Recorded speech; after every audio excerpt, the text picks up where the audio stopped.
My name is Alyssa, and 3 years ago, I married Steve, a man I thought I knew inside and out. We both worked at the same company, climbing the corporate ladder together. Steve was charming, persistent, and relentless in his pursuit of me when we first met. It wasn't long before I found myself falling for him, caught up in the whirlwind romance he offered. We moved quickly, dating, engagement, and then marriage, all within the span of a year. At first, everything seemed perfect. We had a spacious apartment, a stable income, and dreams of building a family. I traveled frequently for work, often taking long trips overseas. Steve, on the other hand, worked in the same company, but his role required him to stay local. I trusted him completely, and I felt lucky to have a husband who supported my career. Our plan was simple. I handled the day-to-day expenses and household costs, while Steve took care of our savings. We were supposed to be working toward the same future, together. But cracks started to show, small and barely noticeable at first, until they began to widen. Steve and I had talked about having children, and while I wanted to start a family in my 20s, Steve wasn't in a rush. He assured me that we had time, that we could focus on ourselves for a little while longer. His reluctance frustrated me, but I told myself it was just a phase. After all, we had only been married for a few years. I tried to be patient, even as the doubts in the back of my mind started to grow louder. Then, there was his family, his parents, in particular. They were always a point of tension between us. From the start, they had lived with Steve's sister, but over time, the relationship with their daughter and her husband soured. Steve's sister didn't want to take care of their parents full-time, and eventually, her husband put his foot down, forcing them to leave.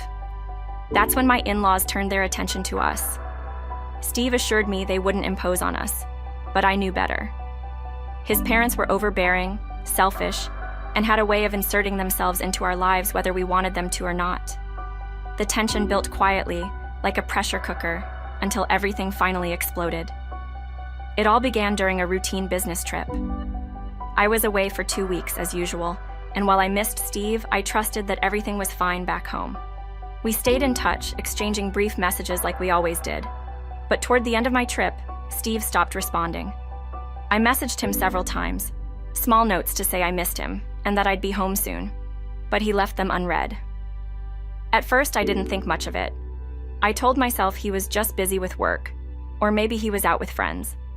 But deep down, a sense of unease began to creep in. Steve always responded, even if it was just a quick okay or see you soon. His silence felt off, and I couldn't shake the feeling that something wasn't right. When I finally arrived back home, I was exhausted from the flight. I had expected Steve to pick me up at the airport, like he always did, but there was no sign of him. I waited for nearly an hour before finally giving up and taking a taxi. By the time I reached our apartment building, frustration and worry were gnawing at me. As I stepped out of the elevator onto our floor, I saw a familiar figure, Steve's mother, standing outside our apartment, chatting with a neighbor as if she belonged there. My stomach churned. "Mother?" I called out, approaching her. She turned to face me with a wide smile. "Oh, Alyssa, you're back," she said, her tone casual, almost too casual. "What are you doing here?" I asked, trying to keep my voice steady. "We've moved in," she replied, her smile unwavering. I blinked, unsure if I had heard her correctly. "What do you mean you've moved in?" Ignoring my question, she turned away and entered the apartment, leaving me standing there in shock. I followed her inside, my heart pounding in my chest. As I stepped into the living room, the sound of laughter greeted me. Steve was sitting on the couch with his father, both of them looking far too comfortable. When they saw me, the laughter died, replaced by a heavy silence. "Steve," I said, my voice tight. "What's going on?" He looked at me sheepishly, as if caught in a lie. "Oh, hey, Alyssa. You're back earlier than I thought." "I told you when I'd be home," I replied, my frustration bubbling over. "Why didn't you pick me up from the airport?" Steve's father interrupted before he could answer. "We're having a family gathering," he said, his tone dismissive. "Could you step out for a bit? This is a private event." I stared at him, stunned. "Excuse me? This is my home." His father waved a hand dismissively. Yes, but we're family, and we'd appreciate some privacy. I looked to Steve, expecting him to defend me, to tell his father that I was his wife and this was our home. But instead, he just sat there, silent and complicit. "Alyssa, maybe you should go out for a little while," Steve finally said, his voice barely above a whisper. The betrayal hit me like a punch to the gut. After everything we had been through, after all the sacrifices I had made for our marriage, he was choosing them over me. I felt the ground shift beneath my feet as the reality of the situation settled in. His parents had moved in without my knowledge or consent, and Steve had let it happen. I stood there, staring at the three of them, feeling like a stranger in my own home. They wanted me out, like I was the intruder, the outsider, but I wasn't going to let them push me aside so easily. "This is my apartment," I said, my voice cold and steady, "and I'm not leaving." The room fell silent.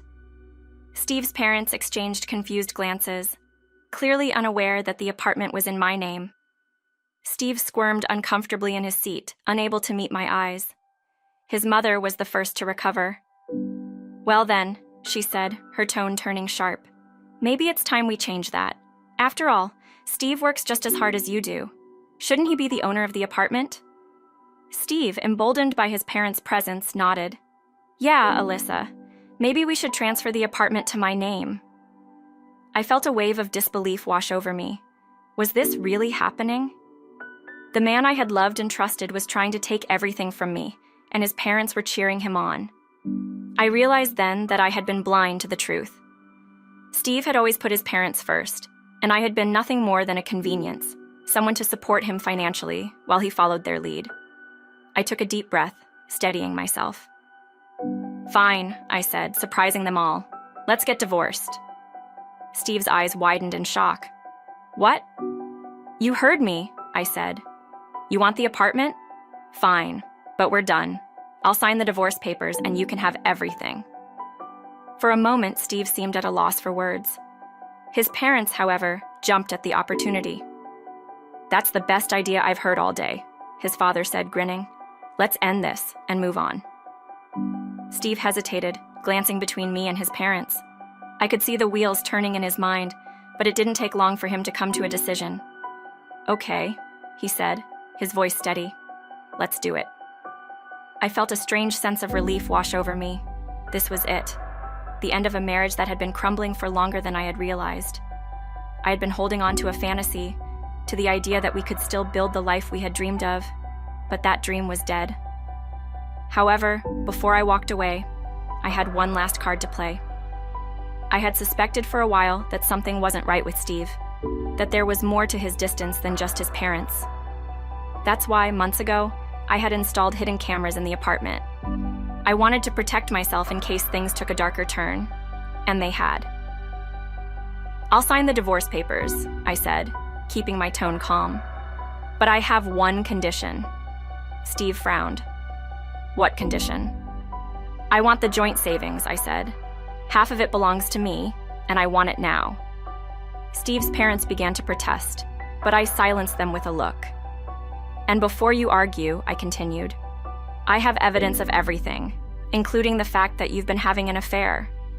The room went silent, Steve's face drained of color. "I saw the shoes at the door," I said, my voice low. "They weren't your mother's. And when I came home that day, there was someone else in the apartment, wasn't there?" Steve stammered, trying to deny it, but I wasn't done. "The cameras caught everything," I said. "Your affair, your parents covering for you, all of it. I could take this to HR at the company, but I won't. Not if you give me my share of the savings and sign the divorce papers." Steve's face crumpled in defeat. He knew I had him cornered. There was no way out. "Fine," he muttered. "You'll get your money." I nodded, satisfied. Good. The divorce went through quickly after that.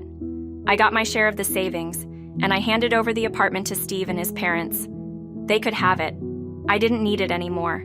A few months later, I received a call from Steve. He sounded desperate, asking for money to cover the rent, which he hadn't realized was $2,000 a month. I refused, reminding him that he had wanted the apartment, and now it was his responsibility. Steve's affair partner, a woman from our company, had left him not long after the divorce. She realized too late that Steve wasn't the prize she thought he was. He and his parents were left to struggle on their own, and I moved on with my life. I accepted a promotion that took me overseas, leaving the mess behind. The freedom was exhilarating. I met someone new, a kind man who truly valued me, and I finally felt the peace I had been searching for. Looking back, I realized how blind I had been. I had thought I could build a life with Steve, but in the end, he was never truly on my side. His loyalty had always been with his parents, Zrinia, and I had been the outsider from the very beginning. But now I was free, and for the first time in years, I felt like I could finally breathe.